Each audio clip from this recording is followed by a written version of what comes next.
Hello and welcome to CHIASPORA, the show where we interview those who left Chicago, but Chicago never left them.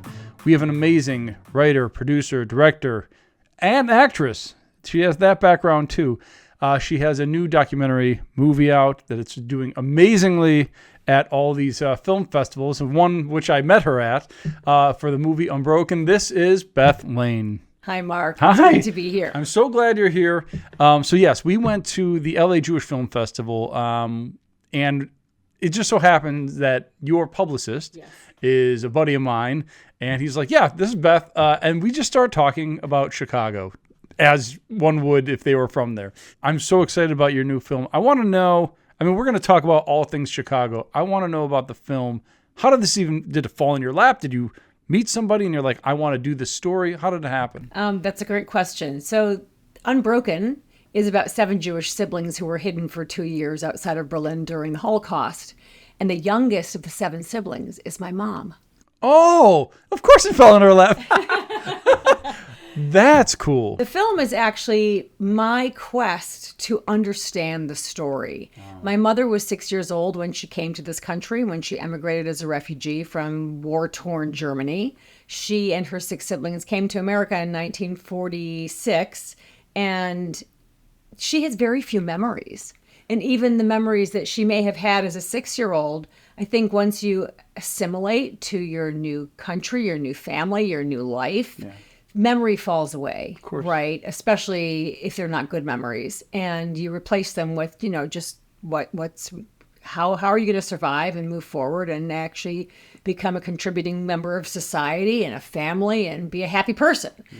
And so I would ask her questions over the years about her story, and she might share 1 or 2 memories that were always the same, about 10 or 15 seconds long, like really not much to certainly build a movie around. Yeah. And she just didn't have the stuff.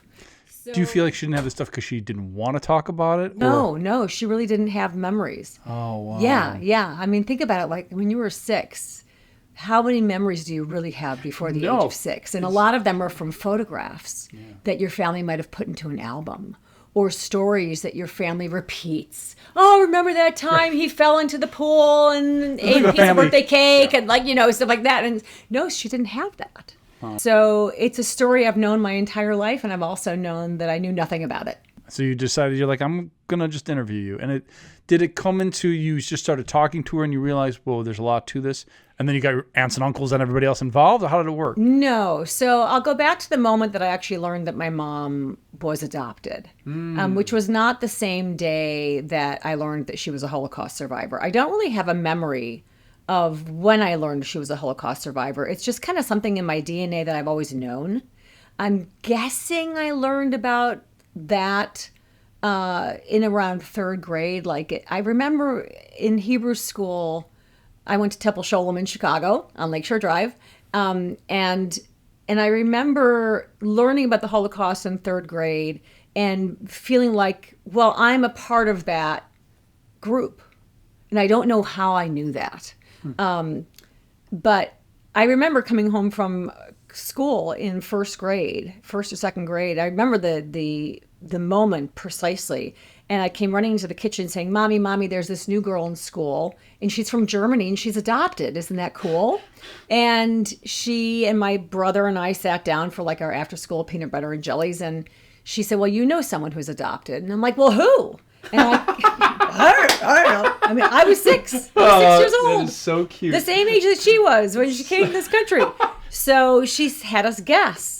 And my brother is 2 years older than I am. And I kept guessing my Bubby and my Zadie and who else would you know? Could have been adopted? And finally my brother turned to her and he said, it's you. And she said, that's right. Wow. So in that same moment, that afternoon peanut butter and jelly, I also learned that she had 6 other siblings. But that biological siblings that I had not met, and was told that I would never, ever, ever meet them. So why is that? Film does explain, so I'm not going to explain too much, but the prevailing sentiment at the time in 1946 from the Jewish Children's Bureau of Chicago, which sponsored the 7 siblings to come to America, my mother was not acclimating well to her new adoptive family. And she had also, they were all placed in foster care, including my mom. My mom's foster family was abusive to her. She was being physically abused. So they got her out of that situation. And then there was a family, my grandparents, Rosalind and Joshua Spiegel, were seeking to adopt. So they paired the two, and that's when the suggestion of adoption even came forward. My mother was 6, so didn't really have a say in the matter. But her biological father, my biological grandfather, Alexander Weber, had to sign paperwork to allow her to be adopted. So it was all done quite legally and properly.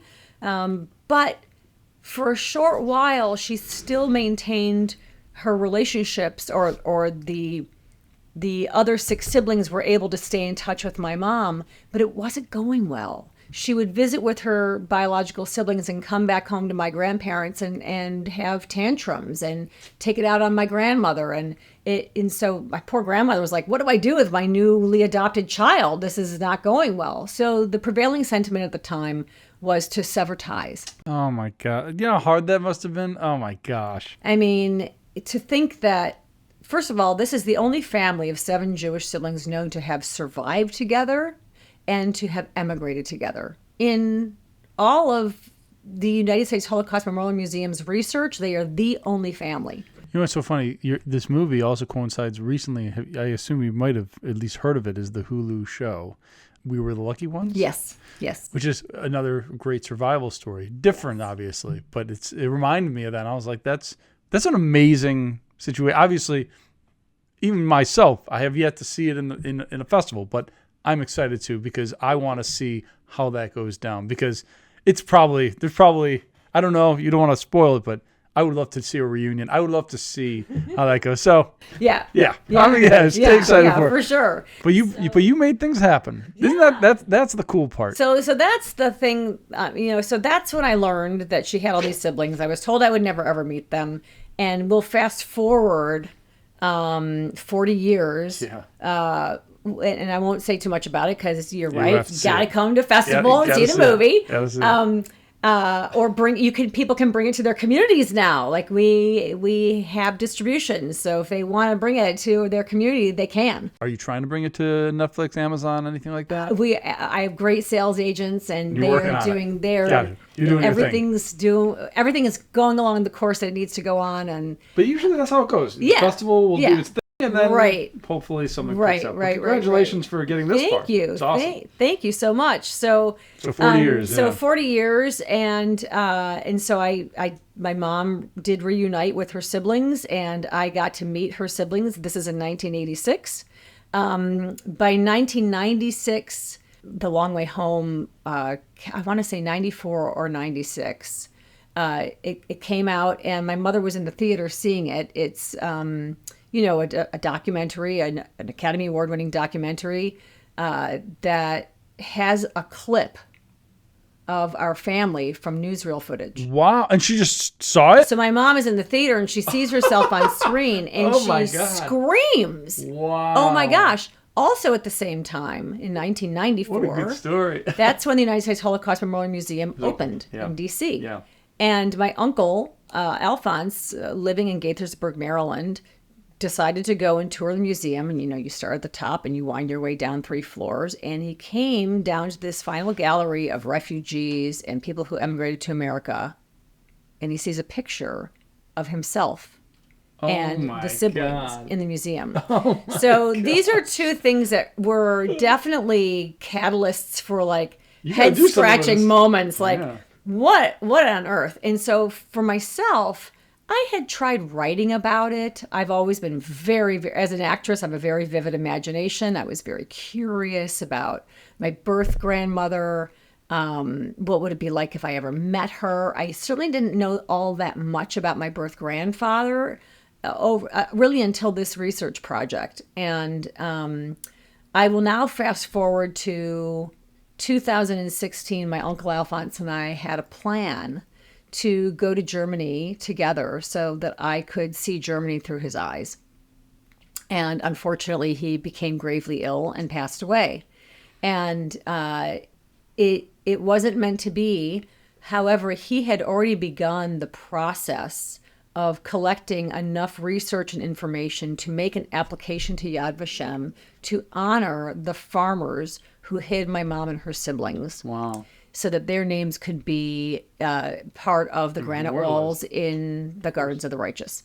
And so my mother decided after my uncle passed away that she wanted to go back to Germany for the first time. So in 2017, she and my dad and my sister and I, my brother had a medical issue, so he wasn't able to join us. But we went back to the town of Voreen, and we were hosted by the town historians to go and see the farmland that is, of course, is now owned by completely different owners. That's the way it goes. After that war, it all switched hands. Oh my gosh, for sure. But lovely, lovely owners. And anyway, the historians had a surprise for us that day of the visit. They invited the grandson of Arthur Schmidt to meet us. Wow. And that was hands down a watershed moment. Oh my God. In my life, in all of our lives. It was kind of like touching, your hero. Yeah. And so although you're alive because of that family. I am. And although respectfully, I know that Arthur Schmidt III would not want to be heralded as a hero. That's not appropriate. However, he was the next of kin to receive the honor at Yad Vashem. And so meeting him that day, we just shared a connection that I made a vow that day. I said, I'm going to make a movie about this, because all of a sudden it wasn't about me and my curiosity, and it wasn't even about my family's story, which I always knew was a remarkable story, but I just didn't have enough material about it. But meeting the grandson made me really see the reverse shot of the entire story. Mm-hmm. And truly, there are so many risks that were involved in what Arthur and Paula Schmidt did for our family that had they been caught, it's quite possible that the man I was standing across, the grandson, also might not be here 100%. Either. And so when I took it away from my kind of orbit and realized that he also could potentially not be here either, and all of his contributions to the world as an artist wouldn't be here, that's when I realized, like, all right, I never felt it was my story to tell, and now I realize, okay, if I don't tell it, it's going to be gone forever. I think that's a beautiful thing. I mean, really, if you think about it, there isn't enough Holocaust stories about the people who made sacrifices that were not Jews, and I think that's awesome that you shed light on that. Is he? I assume he is in this film. Arthur Schmidt? Yes. Or Arthur Schmidt III? No, the third. Or did he not want to be a part of it? He did not want to be part of it. Oh, I see. Yeah. What a humble dude. Very. I always think about stuff like that. How many decisions have to be made for somebody to be born, for something to happen, and just they're probably split things. It's just like, hey, if you see this family, we got to help them. You never know how things would have shaped differently. Yes. And I'm glad you're making it something that the world needs to know about. Thank you. Okay, so we're gonna rewind. Okay. Because you got here, you became a documentary filmmaker, but from what I remember, at least researching and when we spoke, I think acting was the first thing that you went into. I've been an actor my entire life. I mean, did you start in Chicago? Yes, started in Chicago. I have memories as like a 3-year-old of modeling on a runway. My mom was a dancer, and so the arts were just part of our family's fabric. So I've grown up in a family of artists. My mother was a dancer. My grandmother was a painter. My dad was a lawyer, but always performed. Completely the opposite. No, but not the opposite, because he was a litigator. So that's a performance. It's an art in its own. That's a performance in and of itself. That's and true. He always participated in the annual bar show. 1 year he was Darth Vader. 1 year he was like, I don't know. But so, and my dad has a beautiful singing voice, so he always sang in the synagogue choir. My grandfather was a neurosurgeon, but was constantly quoting and reciting poetry, and had fun bawdy ditties that he would sing to us. Like I just felt like I grew up in a very artistic family. That's awesome. Yeah. Where did you grow up? What neighborhood? Well, our first apartment was in Lakeview, And then we moved very soon after to 510 Roscoe. And so I have memories of being in Wrigleyville and walking to synagogue from there. And then we moved to Wilmette when my sister was born. So we needed a little bit more elbow room. We moved to Wilmette. Well, what's your sister and your age difference? 6 years. Okay, gotcha. So you basically grew up as a young kid in those areas. And then, Yes. so most of your childhood, you remember being in Wilmette. So did you go... You went to New Trier? I went to Central School and then Howard Middle School and then New Trier. Because New Trier is obviously, we've had some people on the show who, obviously vouched for New Trier as being such a great arts school, especially. Oh yeah! Oh my gosh! Theater New and Trier. A lot of actors have come through. It's pretty hard to work in 99-seat theater after you've been at New Trier. Not that there's anything wrong with 99-seat theater. I've done a ton of it, but when you get to train on the stage, the teachers that New Trier provided to us, the producers, Mr. and Mrs. Gill, and having an acting teacher like Suzanne Adams and Toby Nicholson, and it was a marvelous, incredible incubator. So you did a lot of theater there. Oh, I did. I mean, I started in theater in 4th grade. The Wilmette Park District had terrific stuff. I think I started tap dancing in 1st grade. My mom had a dance school in Wilmette. So I was always performing. And at a very, I think in 7th or 8th grade, maybe around 7th grade, I was taking classes with Joyce and Byrne Piven in Evanston. Yeah, Piven Theater Company. And I was one of the founding members, or I was invited, they were the founders, but I was invited to be in the original Young People's Company. So that was really fun. We did all kinds of story theater, and Joyce and Byrne were extraordinary masters of the trade and teachers, and then I remember having to decide, like, well, do I want to stick with the Piven Theater Workshop, or do I want to really do everything that New Trier is offering? It was hard to do both.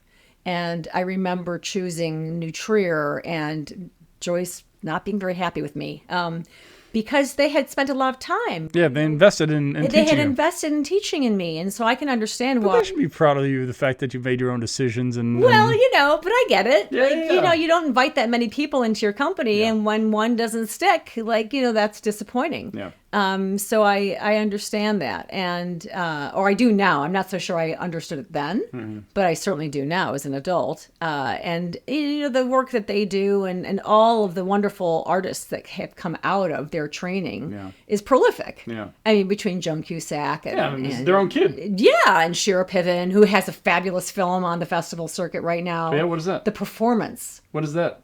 Shira and her brother Jeremy have, she directs, he stars in a feature motion picture called The Performance. It's about a tap dancer who is required to come and perform for Hitler.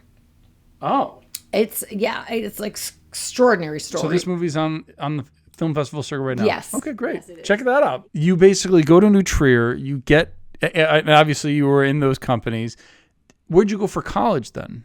I started at Syracuse. At the time, Syracuse and SMU were the top musical theater programs in the country. Wow. And that's where I had to go. So I went to Syracuse. Brent Wagner was the head of the musical theater department. And I had a rough time at Syracuse. It wasn't a great fit for me. I started as a musical theater major. I then became a theater major, and I then decided to transfer, and I went to the University of Michigan, and that's where I matriculated. So at the University of Michigan, I was an English major with a theater minor, and that was a better fit for me emotionally and developmentally at the time. What was really kind of crazy is that then Brent left Syracuse and came to Michigan. That's cool. And so I got to work with him again. So you basically lucked out. That's pretty cool. For sure. Like, he's again, a prolific director and master educator and wonderful person. That's really cool. So at that point, do you come back to Chicago or do you go straight to LA from Michigan? How did that happen? Let's see. After Michigan, I went to graduate school down in Florida for a year. Again, not a good fit. Clearly, conservatory programs and it just wasn't the right fit. So I moved to New York from there. And that's when I really found my home, was in New York City and with William Esper and training with Bill Esper. And I think my first professional job in New York City was at the Metropolitan Opera. Wow. So to go from like the stages at New Trier to Syracuse stages, because I was very lucky in even though it wasn't a good fit at Syracuse for me, I was one of, I think, the only freshman who was not hired because you're a student, but was invited to join the equity company of A Christmas Carol, directed by Arthur Storch, and so I've worked on some incredible stages, and then for my first job in New York City to be on the stage of the Metropolitan Opera House, it's a big deal. Is like, what the heck? So I've had some good luck along the way, but then I fell in love with my husband, who had the nerve to go to graduate school in Chicago. So I had to go back to Chicago. That's funny. And worked in Chicago for a couple of years. And then again, my husband had the nerve to move us back to New York because that's where his work was. And what does he do? He's in commercial real estate. Oh, so he's not in theater at all, not in the arts at all. And as an artist, you can work from anywhere. Yeah. And he had to take the job that was offered to him. Yeah. So, I follow him around wherever he goes. But again, you're going to theater cities. Yes. Chicago obviously has theater. New York has lots of theater. Yes, yes. So interestingly, in Chicago, I didn't work as much in theater in Chicago. I worked more in Milwaukee. Oh, really? Yeah. I just, auditions happen in Chicago for regional theater. Yeah. And there were two productions in particular that I was hired for in Milwaukee that were fabulous and wonderful. And then the next thing we knew, we were back in New York. So I didn't have enough time in Chicago to really plant my flagpole and work at places like the Goodman or where, those opportunities just didn't arise at that time. So when you went to New York and you came back, did you end up, so you did your Milwaukee thing when you were in Chicago. Yeah. But in New York, did you continue? Oh, yeah. I mean, in New York, I worked as an actor for many, many years. I wore many different hats at many different theater companies. Were you writing as well a little bit there or no? Dabbling in writing a little bit. I think I was performing more. I was working with New York Theater Workshop. I was working with a tiny little company called The Crane. And then also working quite a bit with the Barrow Group, which is artistic directors Lee Brock and Seth Barish are dear friends of mine. I sat on their board. I took writing classes with them, actually. They had a terrific teacher, Arlene Hutton, and that's when I began to explore writing about this story. I remember doing some readings of it, just internal readings there at the Barrow Group, and just feeling like this is very self-therapeutic. It's not for an audience. It really doesn't have any legs. Almost diary style. Yes. Sometimes those little nuggets turn into something. You have to scratch the surface, right? Yeah. And then I'm trying to think of how else that was one stab at it. But then we did eventually move to Los Angeles. In 2007, we uprooted our family. At that point, we had 3 kids. And we moved to Los Angeles. And I had decided that when we came out to LA, that I wasn't going to act anymore. I wanted to be a stay-at-home mom. I wanted kids. To busy. Yes, LA was it was never a dream of mine to live in LA. I didn't really understand the geography of LA. We're still figuring that out, right? It's just crazy. Like your life is about how to get from A to B, whereas in Manhattan, it's 10 miles long. In Chicago, there are grids, there are ways to Right. It makes a lot of sense. And so I was a little afraid of LA. Yeah. But like all good things, when you say you're not going to do it, you wind up doing it. So the first production I was hired to do here in Los Angeles was a marvelous, marvelous production of Assassins, Stephen Sondheim's Assassins, that was directed by a wonderful director, Richard Israel. What theater? Where was it? It was a small 99-seat theater, and West Coast Ensemble, that's what it was called, which actually the theater itself, I think, was in Charlie Chaplin's old theater. That's cool. So that was kind of walking back into performing here in Los Angeles. How old were your kids at that time? At that time, they were going into 6th and 7th grade. Okay, so they're not young. I've tried to quit this business 8 million times. I think Honestly, most people do. I have tried to quit it. I do believe in the adage: if you can do anything else besides be a performer or an artist, do it. Yeah, I've said the same thing. It is one of the most difficult professions on the planet, and it is painful. And so I have tried other professions. I have. Like when my kids were little, I shifted more into nightclub work so that I could be home during the daytime and then perform at night. So my husband would come home from work and then I would go out and perform. And that lasted for a short period of time, not very long. It wasn't very sustainable because I was a theater actress. I wasn't a film actress. I had done a couple films, but really my strengths were in regional theater, and I didn't want to do that with 3 little kids. Yeah, no, it's a lot. Yeah, so I opened up an interior design consulting firm. Oh, that's cool. In New York, and kept it rather small. I never hired other employees. I just was a one-man band and had some great interior design clients.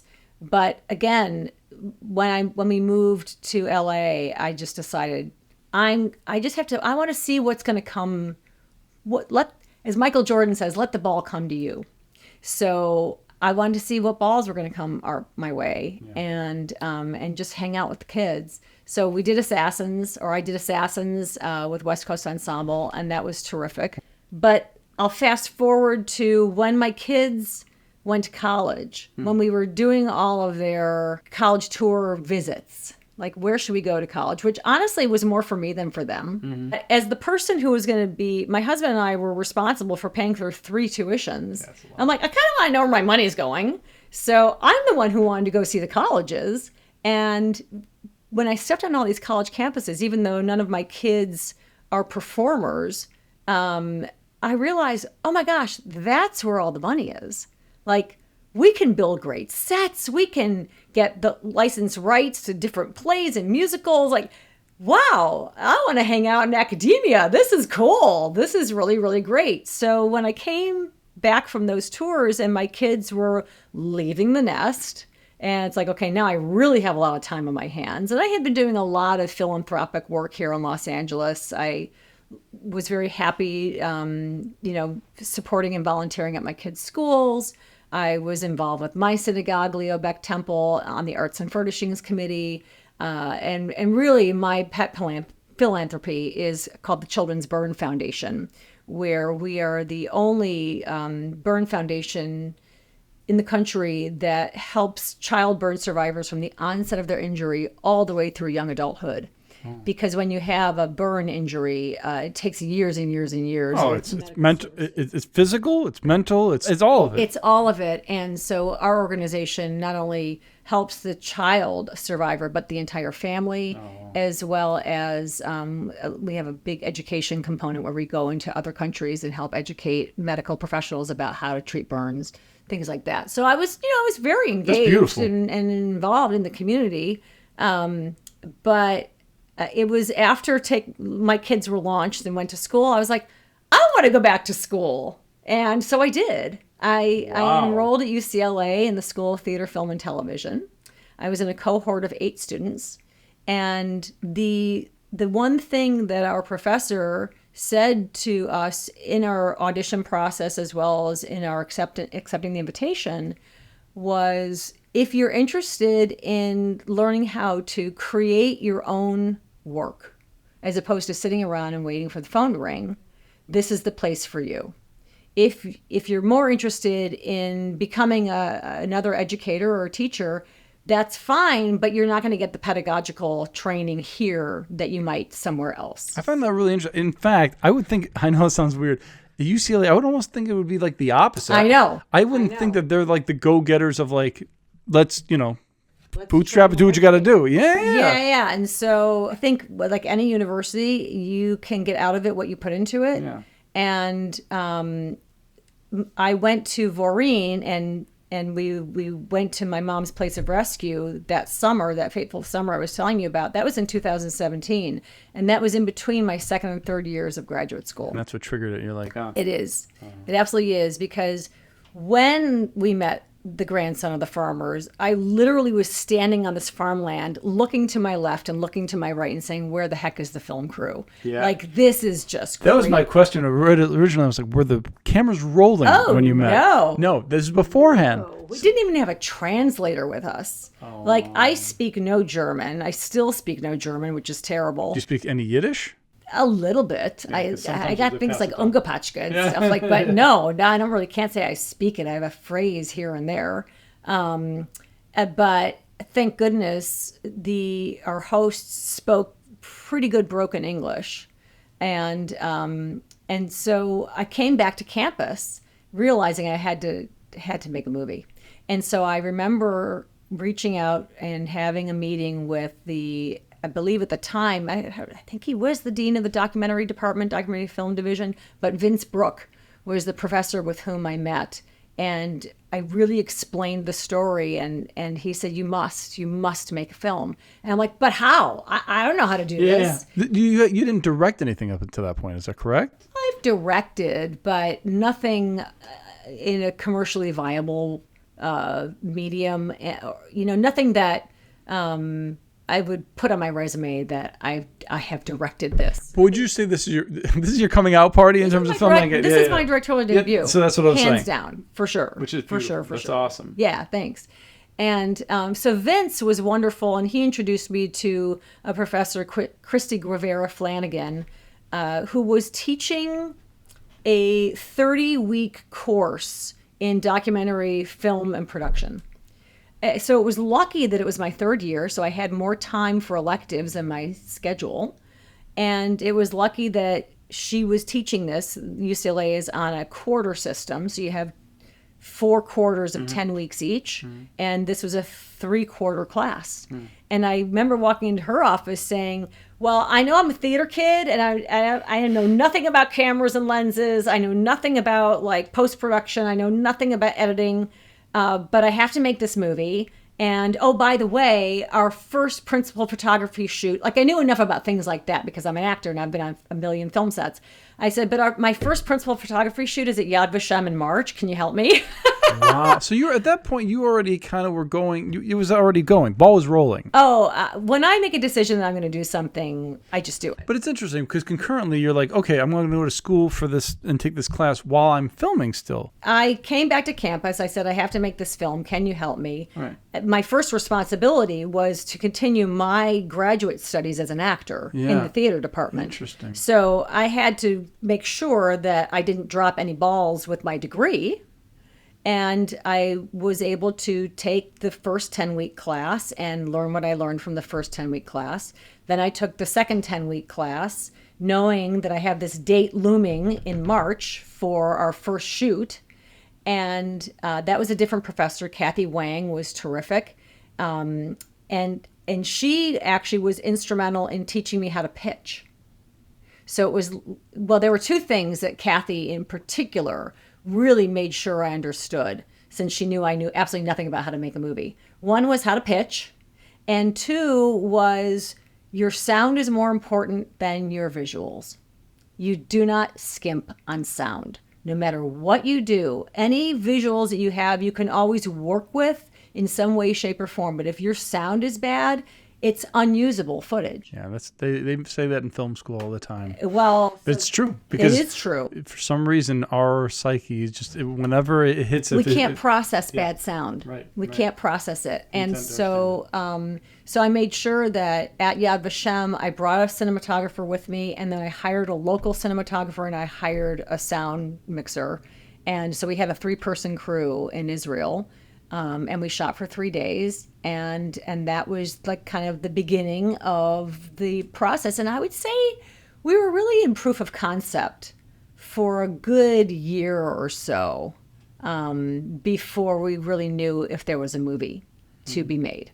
Did you have grant money to be able to do this? Oh gosh, don't I wish? What I'm saying is, it's like, from what I researched, you have partnered with certain people to get this film out there, if I'm not mistaken. Yeah. Don't you have a couple organizations you've worked with? Well, I do, but I can't say that they've helped me get it out there. I see. No. I I mean, I don't know. No disrespect to them. No, just the way documentary filmmaking can be done many different ways, because again, you're telling stories where sometimes it's an organization behind it. In your case, it was an individual story. So I didn't know if somebody was like, hey, this is a Jewish story, we want to help back it. Oh, no. I have applied to absolutely every grant you can possibly think of, especially in the Jewish space, and I have been flatly denied from every single one. I've gone down that road for something, and I was surprised how hard it really is. It is. And I'm not saying like you need the money from Jewish people. It was more of No. It was more like, I thought that they'd be interested in. Me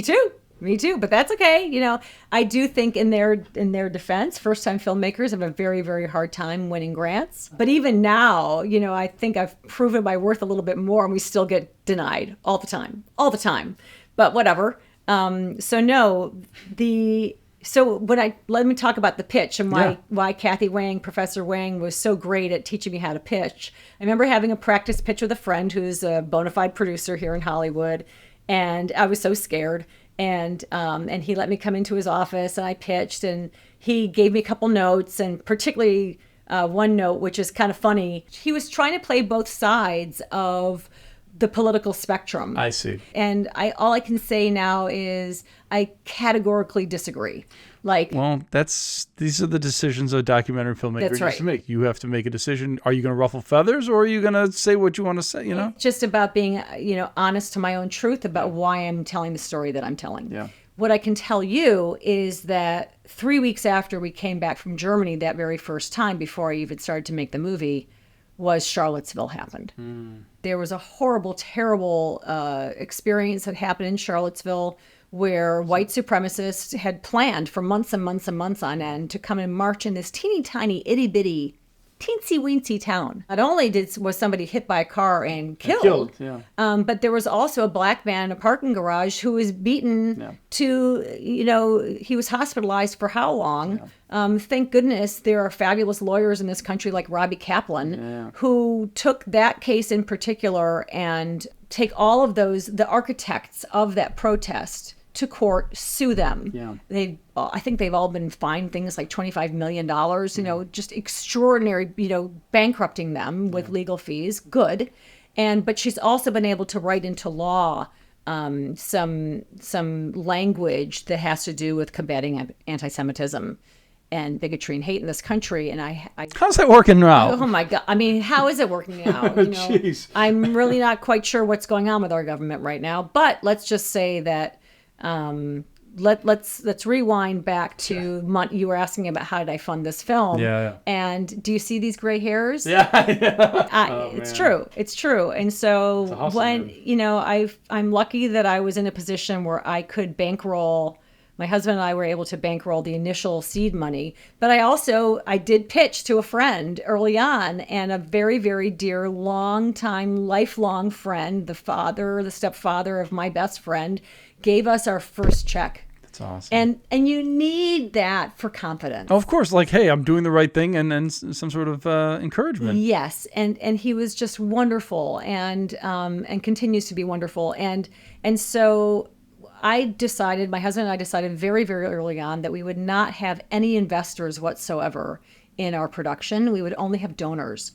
So for the last six and a half years, I have been, I'm lucky I still have friends and family, because every one of them has been hit up, not once, not twice, but 20 times for money to help make this film. They all know that there's no return on investment. They all know, for all of us, it's Tikkun Olam. It's all about paying it forward. And what can we do to eventually, what is my dream with this film? Of course we want a streaming giant. Of course we want all the fancy stuff. But I hope that one day it will be available in every educational institution worldwide, every house of worship, every museum. Like, that's where it needs to live, so that people have access to a film that is a story of hope. And it's a film that gives people the opportunity to truly exercise their own personal muscles of empathy and compassion. It is a film that's told through the lens of the Holocaust, but it's a universal story of courage and bravery. And I think we all need inspiration to become courageous and to become brave in moments like these. I was going to say, now is the time. Right We now. need it now. Unfortunately, right now is not the time to look fear in the face. I mean, No. I mean, you should look fear in the face, realize that that's all it is. It's just Right. fear, unmask it, and stand up and do the right thing. Yeah. Because silence is complicity. Yeah. It is. And it's something that we have to, as human beings today, especially with what's happening on social media, what's happening with AI, if we don't stand up for what is ethical and right and just, then what are we here for? Yeah. No, 100% agree. That's why we make movies. That's why we make stories. Yes. I think it's really important. How long ago did you finish wrapping production before? Because the biggest thing, obviously, for when you do documentaries is that editing, because you're my God. piecing a story together and you have lots of footage. Yes. Do you know how many hours of footage you had? How long it took you to cut? Or were you cutting along while you were filming? So I was not cutting along as I was filming. We had over 200 hours of footage. Yeah. Okay, I expect that. It's a lot. It's a lot. Yeah. It's a ton. Yeah. And a wonderful, wonderful editor and director, Hanadi Elian, joined me in screening all 200 hours of footage. And she really taught me how to screen it and how to notate it so that we could winnow 200 hours down to 20 hours. Yeah. And then she stayed with me for another couple of months, and she really put together for me a first assembly that helped me understand what I had to work with. We had transcripts made for those 20 hours. We might even have transcripts for all 200. That's certainly possible. And so she was hired for that task alone, not to be the lead editor, but to help us get to an assembly. And then she moved from LA to the East Coast to take on a teaching position on the East Coast. So I was very, very sad to say goodbye. But it also gave me an opportunity to kind of sit and marinate in what we had. Mm-hmm. And then I was trying to find the next editor, which I did. A lovely woman, Dina Gutman, joined our team the following fall. And Dina and I worked together, I would say, for about 9 months.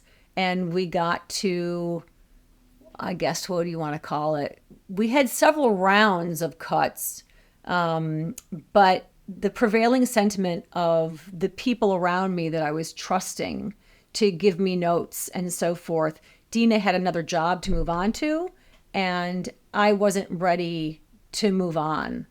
So it's really tough, especially with small budgets and stuff like on a big project. Yes. It's hard to hang on to people.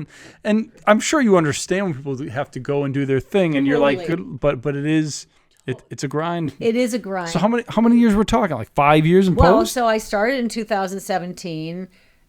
We started looking at our footage. When was COVID? 2020? 2020. I remember telling Hanadi, she had set up an edit bay in my home, and she had also brought on my fabulous, fabulous associate editor, Aaliyah Leonard, who's still with the project. So we had 2 edit bays set up in my house. I had my desk, and then COVID hit. And I remember going to the gals one day, I guess it was like March 7th or something. And I said, you guys, I know you're going to think I'm crazy, but pack up your edit bays. You're not coming back tomorrow. Don't worry, you're not fired, but we all have to work from our individual homes. And they were like, what? Yeah. And so that's how we realized that we would have to work remotely. So when I hired Dina Gutman, she was up in Seattle and we were able to work remotely through Zoom. Anyway, so Dina moved on to another project, and then I was left with what at the time I thought was our, not first assembly, but our first draft of the film. I, at the time, thought it was like not a final cut by any means, because we hadn't scored it yet. We didn't have our animation or graphics in yet. But I really thought, okay, here I've got the movie, and took it to a producer at the Shoah Foundation who said, "Oh, no, no, no, no, no, no, no, no. You must go back and you have to do this, this, this, this, this." And so I thought, wow, okay, all right. And again, everything happens for a reason, because Dina and I had worked so closely together. It was quite heartbreaking to have to try and find a new editor. And it was, she had helped me understand my story in a way that by the time I hired Aaron Soffin, who's our lead editor and my co-writer, by the time Aaron came to the project, he didn't screen all 200 hours of footage. Hanadi did, Dina did. Right, so he's going to cut down essentially. So Aaron, he probably watched most of the 20 hours that we had winnowed it down to. And, I was at this place where I was like, am I ever going to finish this movie? And working with Aaron was exceptional. He is a gifted storyteller. And he and I had this simpatico working dialogue that serviced the film in a way that I had no idea was even possible. So it was very exciting learning from him and working with him.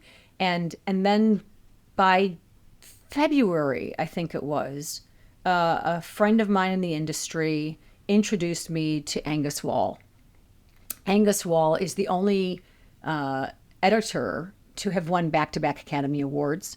He won for The Social Network, and then he won for The Girl with the Dragon Tattoo. And he watched a cut. He loved the film, and he had notes. And Aaron and I took his notes to heart. And so when I say that nobody helped us before, that's not true. Angus came in and gave us, not only did he help us with the edit, but he opened up his company to my avail. Oh, wow.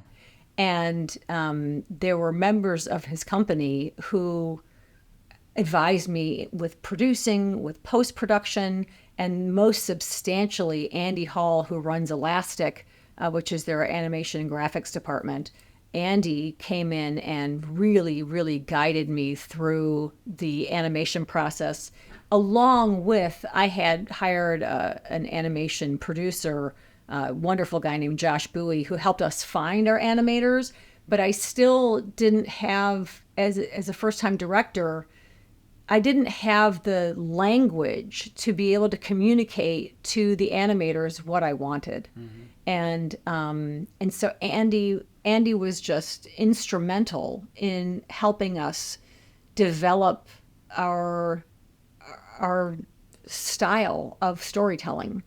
And that was just a wonderfully exciting period of production for all of us to see it all it was hair pulling, don't get me wrong, oh man, but it was actually seeing your whole thing really begin to blossom and come together. And then of course, Jonathan Snipes is our composer. All of our music is original, and he's just fabulous, incredible composer. That is my favorite thing I think about filmmaking, is that, obviously you have a vision for it. That's your job. Your job is to kind of guide it. But when people start coming in with their abilities, you're like, whoa, I didn't expect it to go this way, but I love it because you know something that I don't know how to do, and then you make it yours. It's pretty remarkable. Yes.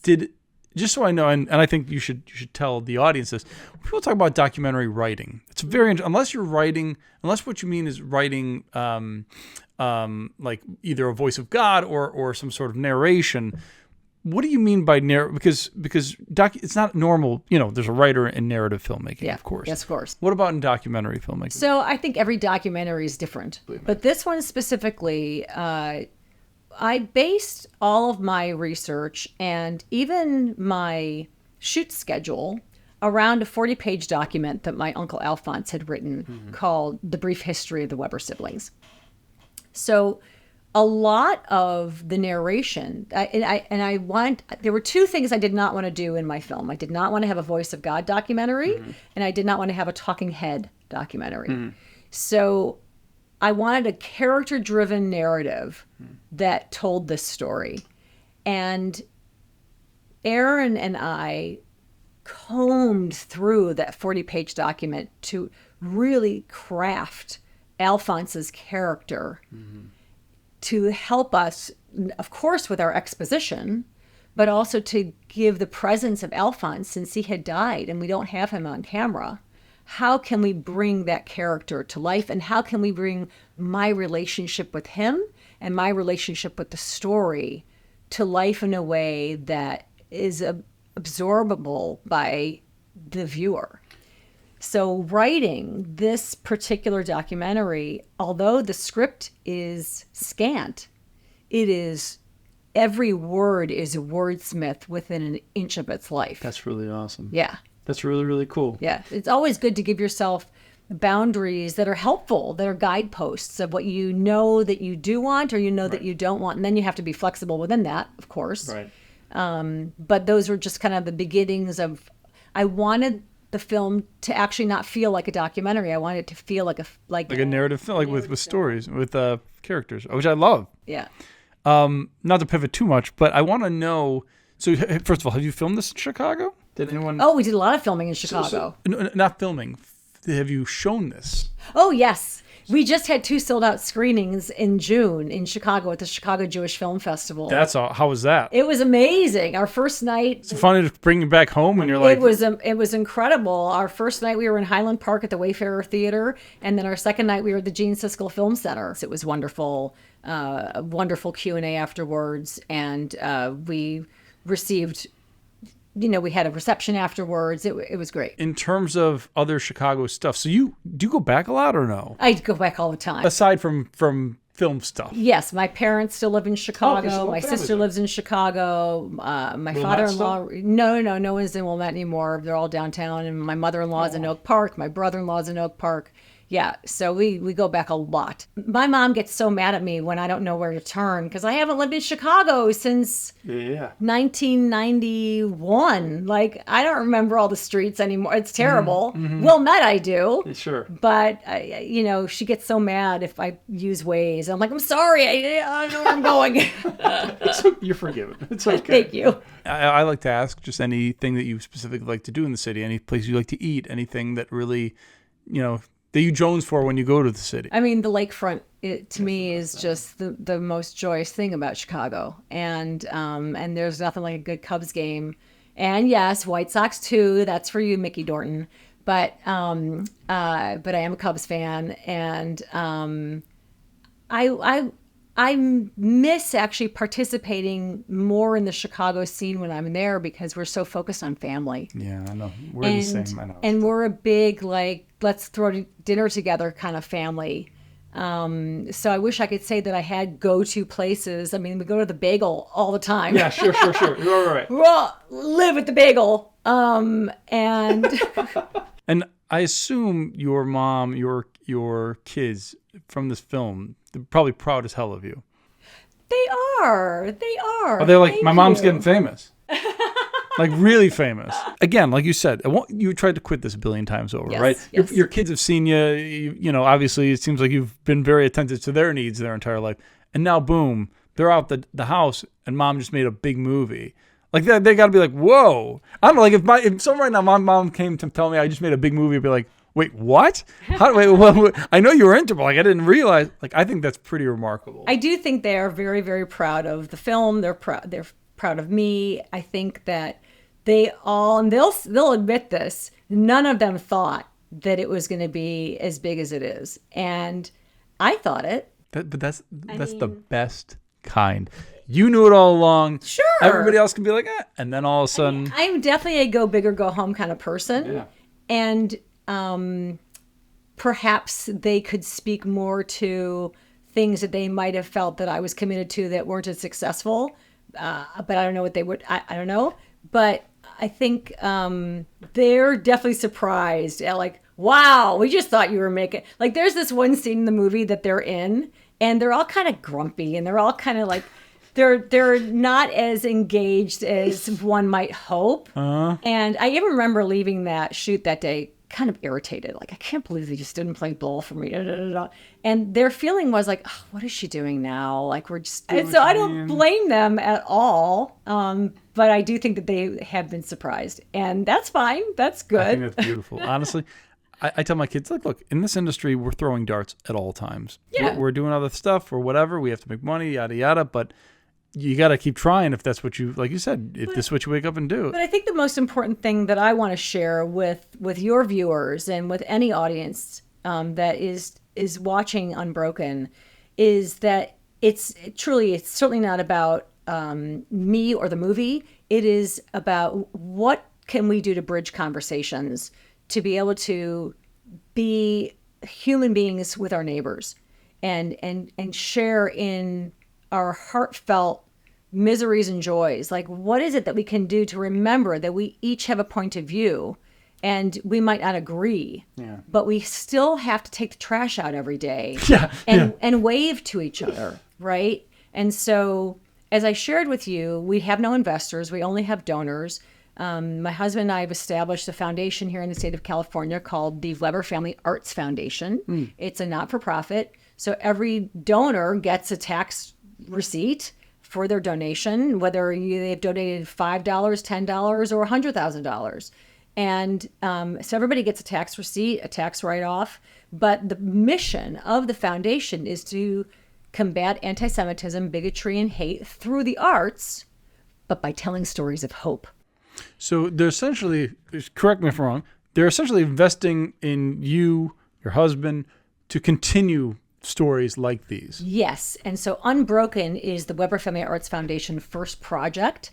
I'm very happy to say. It's like your own little studio, but it's for like good. Right. Only for good. Yeah, it's only for good. And I look forward to giving seed money to other artists that also want to combat bigotry and hate by telling stories of hope. And it can be through any medium, whether it's sculpture or painting or dance or poetry or filmmaking. We haven't gotten to that point yet. I need to recoup our investment. Yeah. But any profit that we will make from the film, and we absolutely will turn a profit, goes right into the foundation. I just want you to say that again, because no other documentary filmmaker has ever heard those words. Say that again. Every penny of profit that we will make, and we absolutely... The fact that you're going to make a profit is a miracle. Yes, we will. Big time, big movies, like we're talking big narrative movies, are returning profits. Congratulations. Thank you. That's awesome. I mean, it hasn't happened yet, but like I said, it's moving. It's moving in that direction, and I see no reason why we wouldn't be able to turn a profit. It's amazing. But when we do, then all of that money goes directly into the foundation to continue to do this work of tikkun olam and repairing the world. And what do we want our legacies to be? How do we want to contribute to the fabric of society and the future generations? So that's the mission behind all of it, and that is how I will deem success. I love it. Can you, before we close, I want you to right now, this is the biggest plug, I want you to say all these film festivals that you won, because you won some big awards. We've had some big cool stuff, man. You should plug it. This is your chance. We had our world premiere at the Heartland International Film Festival. Thank you to Greg Sorvig and everybody in Indianapolis. It was just an extraordinary festival. We had our world premiere on October 8th. It is astounding. Wow. The timing of that. It's that's crazy. It's heartbreaking. Man, it must have been silent. Well, none of us, you have to remember, October 8th, none of us had really absorbed what had happened on October 7th in this country in the way that Israel certainly had. And I remember that morning my husband waking up and saying, "You know what's happening in Israel, right?" I'm like, I don't know what you're talking about. You're busy worrying about something else. I hadn't been on social media. I hadn't been on the news. Wow. I hadn't read a paper. Wow. I also had COVID. So the day of your wow. I had COVID on Thursday. Our premiere was on Sunday. And so I was just still coming out of the COVID fog, you know? So we had our world premiere, and then we won.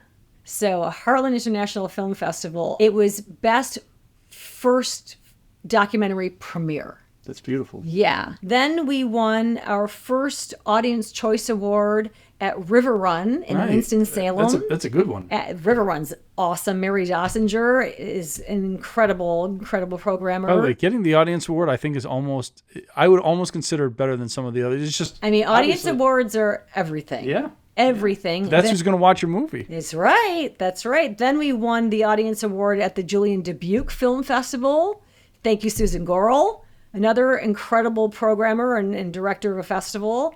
Then we won Best First Time Filmmaker Award which that is very, very, very special to me. Like a first-time filmmaker. I am a first-time filmmaker, and we won that at the Hot Springs Women's International Film Festival. So thanks, Bill Valland. And then we just won the Audience Award in the Berkshires at the Berkshire International Film Festival. But these awards, they mean everything because they are helping us get to more audiences. Of course. And we get requests every single day to bring the film to people's communities. And so thank goodness I can pass it over to our distributor and say, okay, here's another one to hopefully we'll get an invitation to go there. Some of the invitations pan out, some of the conversations don't, but we hope to really blanket the country to get the film in possibly as many different community screenings, Jewish federations, whatever the Christian comp is to a Jewish federation. I'd like to know. Someone let me know so that we can bring it. It's a universal story. It's a universal story. It's not just a Jewish story. It's a universal story, and it belongs in churches, mosques, houses of worship of any kind. Ann Arbor, where I went to school, they have this incredible program called Zaytuna. And Zaytuna are Muslim and Jewish women who refuse to hate each other. And so they meet and they talk about it. There are actually several organizations like this around the country that are coming together of Jewish and Muslim. Michigan has a very big Muslim population. Yes, so it's wonderful. So that would be some place to have that. Wonderful population. And my friend Ken Fisher, who is the president of the University Musical Society in Ann Arbor for over 30 years, he actually helped begin the Zaytuna, and he brought Arab music to Ann Arbor. Oh, wow. Yeah, from Detroit. So it's wonderful. It's wonderful, and we have to continue to build these bridges and foster conversations so that we can build a better future for our kids. I love it. Tell everybody where they can find you, where they can get in contact with you if they want to see the film. Absolutely. So please go to bethlane.com. Instagram, it's Beth Lane Film. Anyway, if you just put Beth Lane Film in, you'll find it. And our hashtag is Unbroken Doc Film. We're easily found, and we're more than happy to answer any questions that you guys have about bringing a screening to your community. And then, of course, anybody who wants to participate in the Weber Family Arts Foundation, we accept any and all donations, and we're very grateful for the support that people have been giving us. Love it. Beth, thank you so much for coming on. Thank you, Mark. This was awesome. And everybody in Chicago, go watch Unbroken, and our girl is doing pretty well. Ah. So thank you very much, and definitely until next time, take care.